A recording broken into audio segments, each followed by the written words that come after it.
¿Qué harías si el suelo bajo tus pies comenzara a gritar? No estamos hablando de terremotos ni de sonidos comunes de la naturaleza. Hablamos de gritos que provienen de las profundidades de la tierra, sonidos que resuenan entre las rocas de una tierra antigua, olvidada por muchos, pero eternamente marcada por las profecías de la Biblia. El río que alguna vez fue cuna de imperios, ahora se seca lentamente, revelando secretos enterrados durante milenios. Y entre los ecos de ese silencio perturbador, se escuchan gritos. Gritos que muchos creen que son los lamentos de ángeles caídos. ¿Estará la profecía cumpliéndose ante nuestros ojos?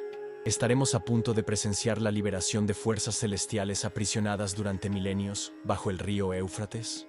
El río Éufrates, una de las arterias principales de Mesopotamia, ha corrido durante siglos entre las tierras de la actual Turquía, Siria e Irak. Fue más que un río. Fue testigo silencioso del nacimiento de civilizaciones, de la construcción de imperios y también de algunas de las historias más enigmáticas de las Escrituras. El libro del Génesis ya lo menciona como uno de los 4 ríos que fluían desde el Edén, haciendo su existencia casi mística. Pero lo que muchos no perciben es que, en el Apocalipsis, vuelve a ser citado, no como fuente de vida, sino como el lugar donde 4 ángeles están aprisionados, esperando el momento exacto para ser liberados y traer juicio sobre la tierra. Si estás llegando ahora, no dejes de suscribirte a este canal. Estamos a punto de sumergirnos en las profundidades de una de las profecías más impactantes de las Escrituras. Activa la campanita y comparte este video con quien sabes que necesita escuchar este mensaje. Vamos a explorar juntos qué está pasando con el Éufrates y qué significa esto para el destino de la humanidad. En los últimos años, imágenes y videos escalofriantes comenzaron a circular por internet. Registros hechos por locales muestran el lecho seco del Éufrates abriéndose en profundas grietas. Y desde el interior de esas fisuras comenzaron a captarse sonidos. Algunos los describen como lamentos, otros como gritos agónicos. Hay quienes juran haber escuchado voces clamando por libertad. Al principio, muchos pensaron que se trataba de un engaño, un truco de audio. Pero a medida que más registros surgían, en diferentes localidades a lo largo del río, la duda se instaló. ¿Y si no es solo imaginación? ¿Y si esas voces son reales? La Biblia, en el capítulo 9 del Apocalipsis, habla claramente de 4 ángeles que están presos bajo el gran río Éufrates. No son mensajeros de buenas nuevas, son ángeles caídos, aprisionados por Dios hasta el momento exacto de su liberación. La Escritura dice que estos 4 seres están preparados para actuar en un año, un mes, un día y una hora específicos. No pueden moverse fuera de ese tiempo, pero cuando sean liberados, traerán destrucción a escala global, la muerte de 1/3 de la humanidad, liderando un ejército de 200 millones de jinetes. Ese número impresionante plantea muchas preguntas. ¿Serían seres sobrenaturales? ¿Espíritus malignos materializados? ¿O estarían vinculados a alguna fuerza militar humana, manipulada por potencias invisibles? La verdad es que el Apocalipsis mezcla simbolismo y realidad de una manera tan entrelazada que es difícil saber dónde termina la metáfora y comienza lo literal. Sin embargo, una cosa es clara. La liberación de estos ángeles es un evento de escala profética, y el secado del Éufrates es el desencadenante visible que nos señala hacia ello. El sonido que viene del subsuelo no es la única evidencia. A medida que las aguas retroceden, los investigadores han encontrado estructuras que estuvieron ocultas durante siglos. Túneles, ruinas e incluso artefactos que no encajan en ninguna cronología conocida. Uno de los hallazgos más impactantes fue un arco y una flecha de tamaño colosal, encontrados parcialmente enterrados en una de las orillas secas del río. El material era desconocido, extremadamente resistente y con inscripciones enigmáticas, similares a runas antiguas. Los expertos no lograron identificar su origen exacto, pero estudiosos bíblicos llamaron la atención sobre una posible conexión con Nimrod. Nimrod, mencionado en Génesis 10, 8, 9, es descrito como el poderoso cazador ante el Señor.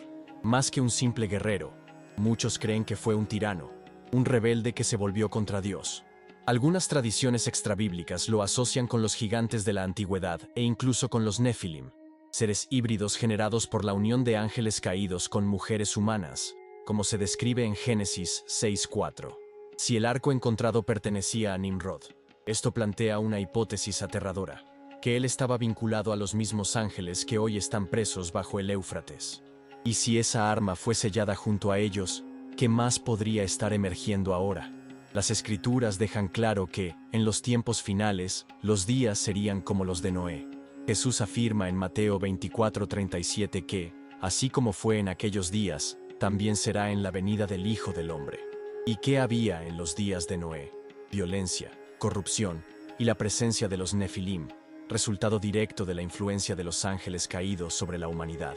Por lo tanto, la liberación de estos 4 ángeles no sería solo un evento aislado, sino el detonante para el retorno de manifestaciones sobrenaturales, el resurgimiento de fuerzas olvidadas y el caos espiritual en proporciones nunca vistas.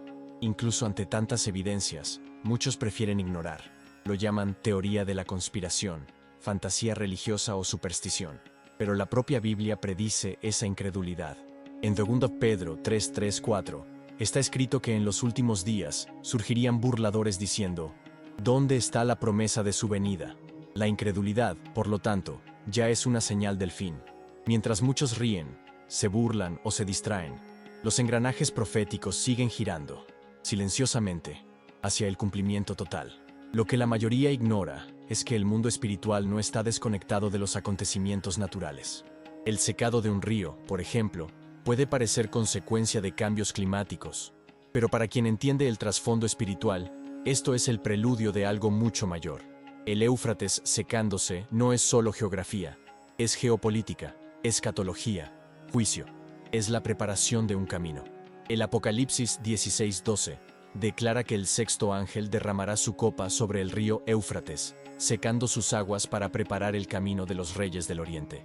Es decir, hay un movimiento de fuerzas, tanto espirituales como humanas, alineándose para un evento cataclísmico.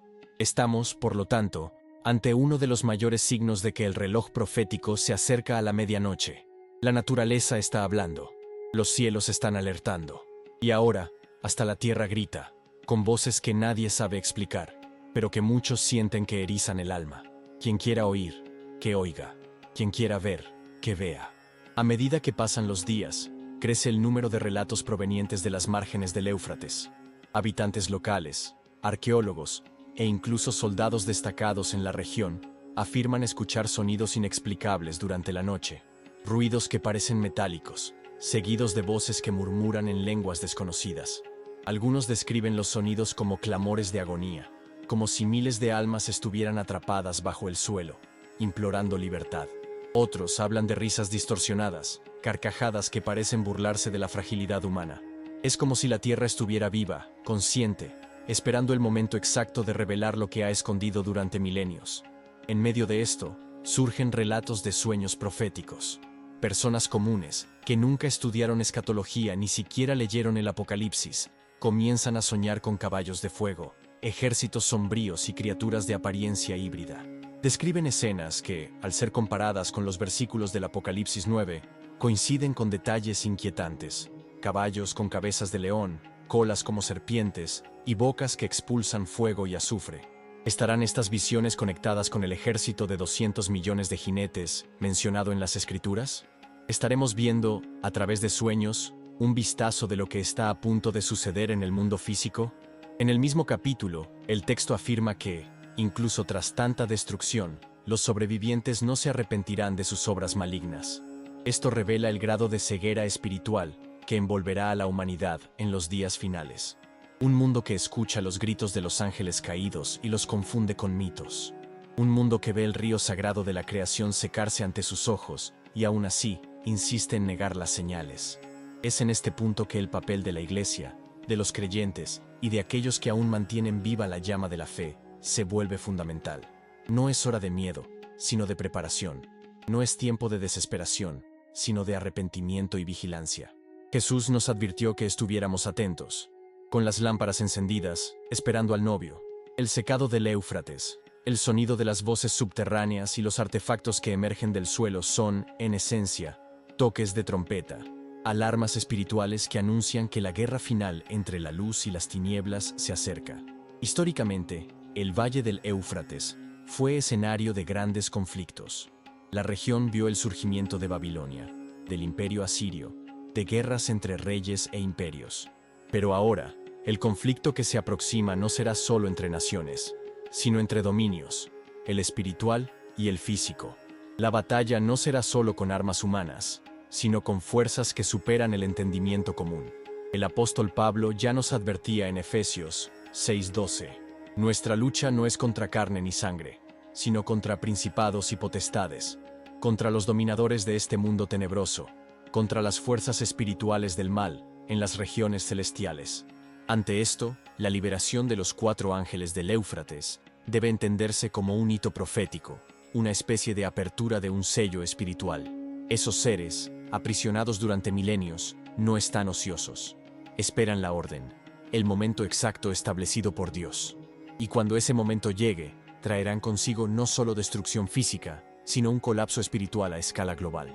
Serán instrumentos de juicio, usados por Dios como ya lo fueron en el pasado, como con Faraón en Egipto, cuyos actos de rebeldía sirvieron para revelar la gloria divina. Hay quienes preguntan, ¿por qué Dios permitiría tanto sufrimiento? La respuesta no es simple, pero está contenida en el propio corazón de la profecía. La liberación de los ángeles es parte de un proceso mayor, de juicio, de separación entre la cizaña y el trigo. Dios está permitiendo que la humanidad vea, con sus propios ojos, las consecuencias de un mundo sin Él, un mundo que cambió la verdad por la mentira, que adoró a la criatura en lugar del Creador. Como en Sodoma, como en los días de Noé, la medida se está llenando, y la justicia divina está a la puerta. Además, la mención a los reyes del Oriente, cuyo camino será preparado por el secado del río, nos lleva a reflexionar sobre la geopolítica actual. El surgimiento de alianzas como los BRICS, formadas por naciones del Oriente, China, Rusia, India y otras, plantea preguntas importantes. ¿Serían ellos los reyes profetizados en Apocalipsis 16:12? ¿Estará el escenario mundial alineándose para la guerra final conocida como Armagedón? Y más aún, ¿estarán esas potencias siendo, consciente o inconscientemente, guiadas por fuerzas espirituales superiores, como los propios ángeles caídos? Es posible. El escenario geopolítico actual está lleno de tensiones estratégicas, movimientos militares, amenazas nucleares y conflictos territoriales. El camino está siendo preparado para un enfrentamiento global como nunca antes visto. Pero, según la profecía, el Armagedón no será solo una guerra entre naciones. Será la colisión entre el reino de Dios y el reino de las tinieblas, entre la verdad y la mentira, entre la fe y la apostasía. Y en medio de ese torbellino, el remanente fiel de Dios será llamado a perseverar. Habrá persecución, habrá burla, habrá dolor, pero también habrá gloria, pues está escrito que aquellos que sean fieles hasta el fin recibirán la corona de la vida. El Apocalipsis no es solo un libro de destrucción, es un libro de esperanza. Anuncia que, incluso ante la caída de Babilonia, la marca de la bestia, la liberación de los ángeles caídos y el caos global, el Cordero de Dios permanece en el trono, y con él, aquellos que lavaron sus vestiduras en la sangre del sacrificio. Es importante destacar que el sonido oído en el Éufrates no es solo un evento aislado. Parece resonar en otros puntos del mundo. Hay relatos de sonidos similares en bosques de Indonesia, en desiertos de Irán, en glaciares de Canadá. Los científicos intentan explicarlo con placas tectónicas, movimientos geológicos, erosión. Pero aquellos que tienen ojos espirituales ven más allá. El mundo entero está gimiendo, como en dolores de parto, esperando la manifestación final del reino de Dios. Toda la creación está en agonía, aguardando la restauración prometida. Aunque el mundo se burle, aunque nieguen las señales, la palabra de Dios sigue cumpliéndose, y cada detalle, por pequeño que parezca, está dentro del plan divino. El secado del Éufrates, el descubrimiento de artefactos como el arco de Nimrod, los gritos subterráneos, los sueños proféticos, todo apunta al mismo desenlace, la consumación de los tiempos. Tú que has llegado hasta aquí, necesitas entender. No es casualidad que estés escuchando este mensaje. Dios está llamando. La Biblia está viva, y los tiempos se están cumpliendo ante nuestros ojos. Lo que está sucediendo en el Éufrates es solo el comienzo. Pronto, las naciones temblarán, pero los que confían en el Señor permanecerán firmes como el monte de Sión. Prepárate, fortalécete en la palabra, ora, busca santidad, y sobre todo, vigila, porque los gritos que vienen de la tierra no son solo ruidos aleatorios, son el eco de algo mucho mayor. El preludio de un evento que cambiará el destino de la humanidad para siempre. Que el Espíritu Santo te fortalezca, que la verdad te libere, y que la gracia de nuestro Señor Jesucristo esté contigo en los días que vendrán.